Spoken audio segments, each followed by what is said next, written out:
The insomnia started as a thief, stealing an hour here, an hour there, until eventually it simply moved in and claimed the deed to your mind.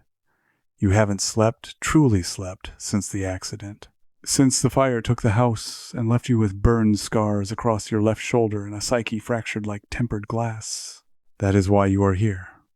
That is why you are sitting in a chair that costs more than your first car, staring at a man whose smile is as sterile as the walls of his office.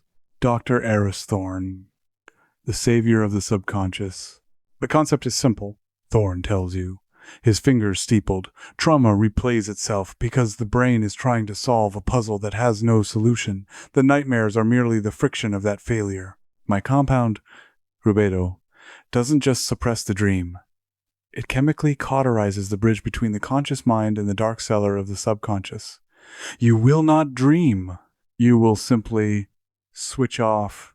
You look at the bottle on the mahogany desk. It is filled with pills, the color of dried arterial blood. Is it safe, you ask? The question is a formality.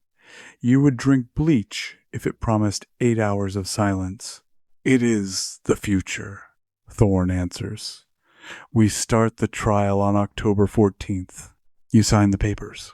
You are a survivor, after all. You survived the fire. You can survive a clinical trial. The first night in the Somnus Institute is quiet. The facility is buried deep in the Cascade Mountains, a fortress of glass and steel surrounded by endless pines. There are 20 of you in this wing. You meet a few of them in the common room. There is Julian, a nervous man who chews his fingernails until they bleed. There is Marta, an older woman who jumps at the sound of the ice machine. You take the pill. It is small, coated in a sweet crimson shell. You lay back on the bed. You expect a fade, a slow drift. Instead, it is a guillotine drop. One moment, you are staring at the smoke detector. The next, light is streaming through the blinds, and your alarm is blaring. It is morning. You sit up, gasping, patting your chest. No sweat, no racing heart, no lingering images of smoke and melting siding, just nothing. It is the most beautiful absence you have ever felt. How do you feel? Thorne asks during the morning evaluation on October 15th. Empty, you say, wonderfully empty. By November 1st, the euphoria has settled into a routine. The Institute is a paradise of silence. You spend your days reading, walking the manicured grounds, and eating meals that are nutritionally balanced and perfectly bland. But you, being who you are, notice the edges. You notice the things that don't fit. It starts with the silence. Not the silence of the room, but the silence of the people. The 20 subjects in your wing are becoming less distinct. You are sitting in the atrium with Julian.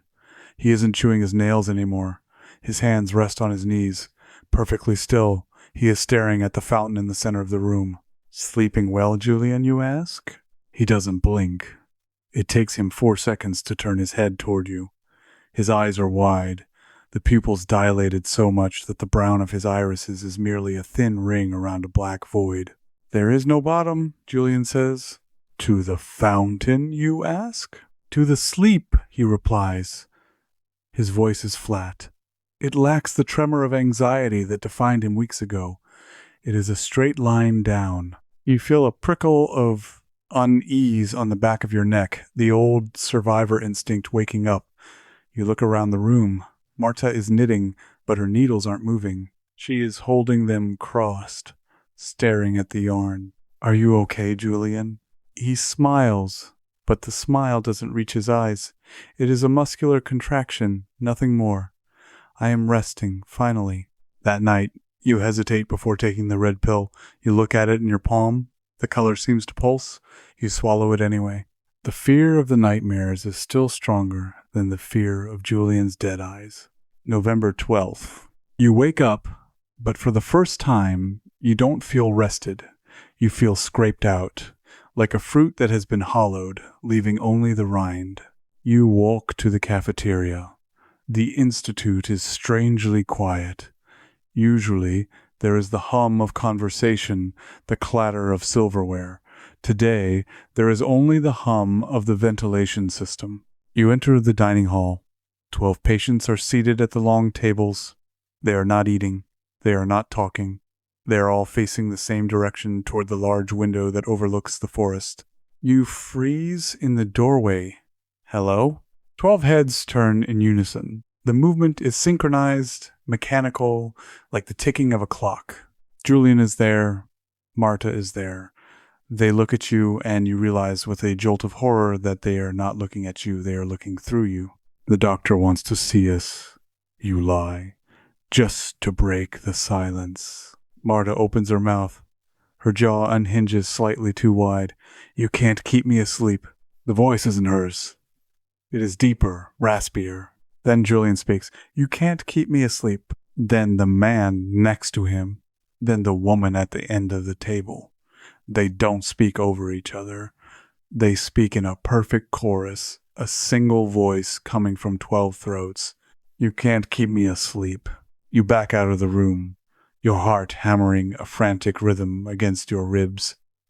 You turn and run down the corridor, back to your room. You lock the door. You push the heavy dresser against it. You go to the bathroom and vomit into the sink. You look at yourself in the mirror. Your eyes look tired, but they are still yours. You are still in there. Why are you different? You look at the pill bottle on the nightstand. You think back to the last few nights. You've been swallowing them, haven't you? No. 2 nights ago, you had a stomach ache. You didn't take it.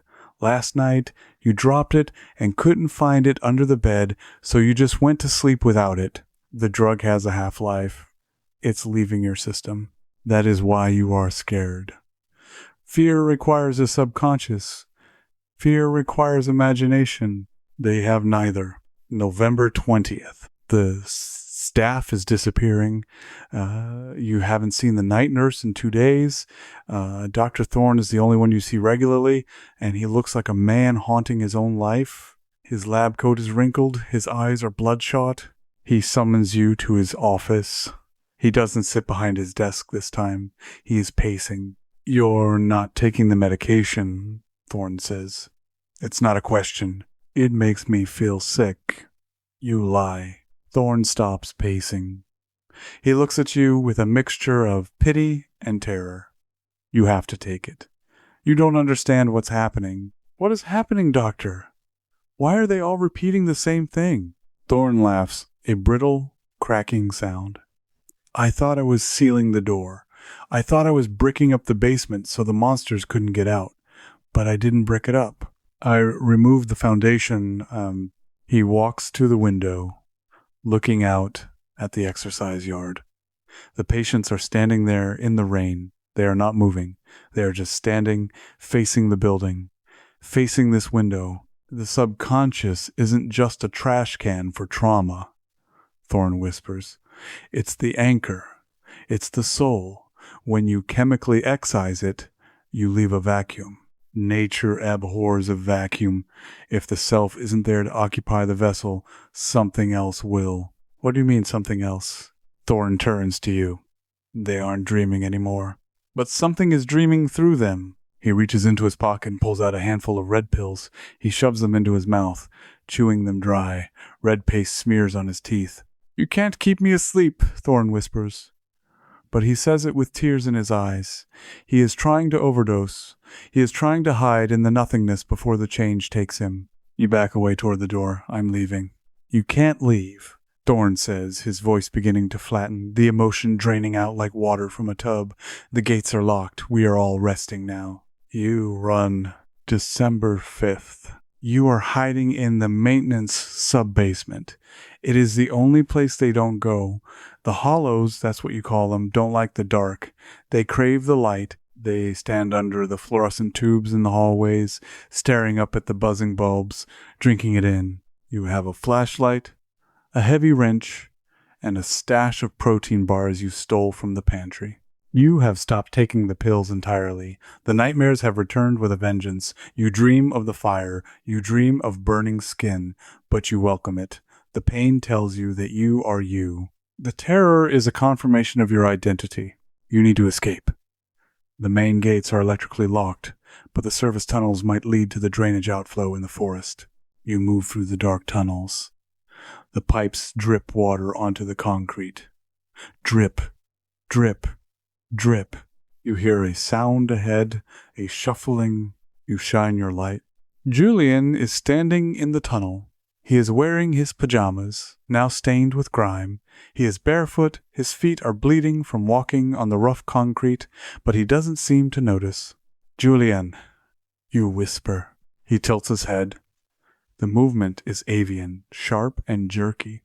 Not Julian, he says. The voice is that terrible, buzzing chorus. Move, you say, raising the wrench. Why do you resist the red sleep? Julian asks. It is so quiet. We are all one in the dark, no pain, no fire. He knows about the fire. How does he know about the fire? You never told anyone here about the fire. Get back. You scream. You can't keep me asleep, Julian says. He takes a step forward. Then you hear it. From behind you. From the side tunnels.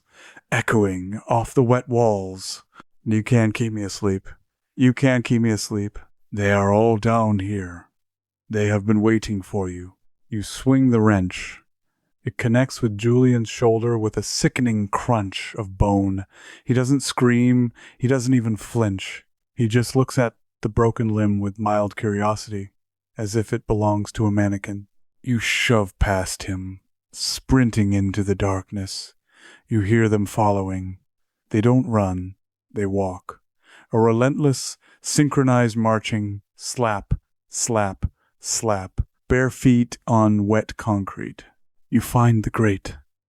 It's rusted. You smash it with the wrench, screaming with exertion. The metal groans and gives way. You squeeze through, scraping your back, tearing your shirt. You tumble out into the cold night air.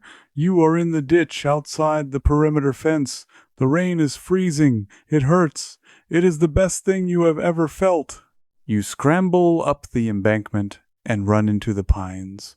You run until your lungs burn, until your legs give out. You collapse into the needles and dirt. You look back at the Somnus Institute. It glows on the hill like a spaceship, bright and sterile. You see silhouettes in the windows. Hundreds of them. They are watching you. December 24th. You are in a motel room 3 towns over.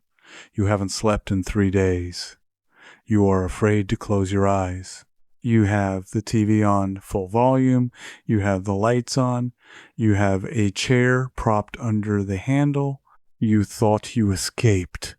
But you are beginning to understand what Thorne said. Nature abhors a vacuum. The pills didn't create a monster. They just opened the door. The thing that was sleeping in the red chemical silence. It wasn't just in the Institute. It is in the space between thoughts. It is in the collective unconscious that connects every human being. You go to the window and look out at the parking lot. A woman is walking her dog. She stops under a street lamp. She stands perfectly still. She stares up at the light. The dog whines, pulling at the leash. The woman does not move. She turns her head slowly towards your motel window. Even from this distance, you can feel the emptiness of her gaze. Your phone rings. You stare at it. It is an unknown number. You shouldn't answer it. You shouldn't. You pick it up. You hold it to your ear. Silence. Who is this? You whisper. For a long moment, there is only the sound of static, like the rushing of blood in your ears. Then, a voice. It is not a single voice. It is Julian. It is Thorne. It is the woman in the parking lot. It is 1,000 voices layered over one another, creating a sound that vibrates in your teeth. You are tired, the voice says. Go to hell, you sob. We are not in hell, the voice replies. We are in the waiting room. You look at the reflection in the motel mirror. Your eyes are bloodshot. Your skin is gray. You look like a ghost. You can't run from your own head, the voice says. You hang up. You rip the cord from the wall. You back away, curling into the corner of the room. You clutch your knees to your chest. You try to remember the fire. You try to remember the pain. You try to summon a nightmare, any nightmare, just to prove that you are still the owner of your own mind. But as your eyelids grow heavy, as the exhaustion finally drags you down, you feel the walls of your mind dissolving. You feel the barrier breaking. The last thing you hear before the darkness takes you is not a scream. It is your own voice, speaking without your permission, joining the chorus. You can't keep me asleep.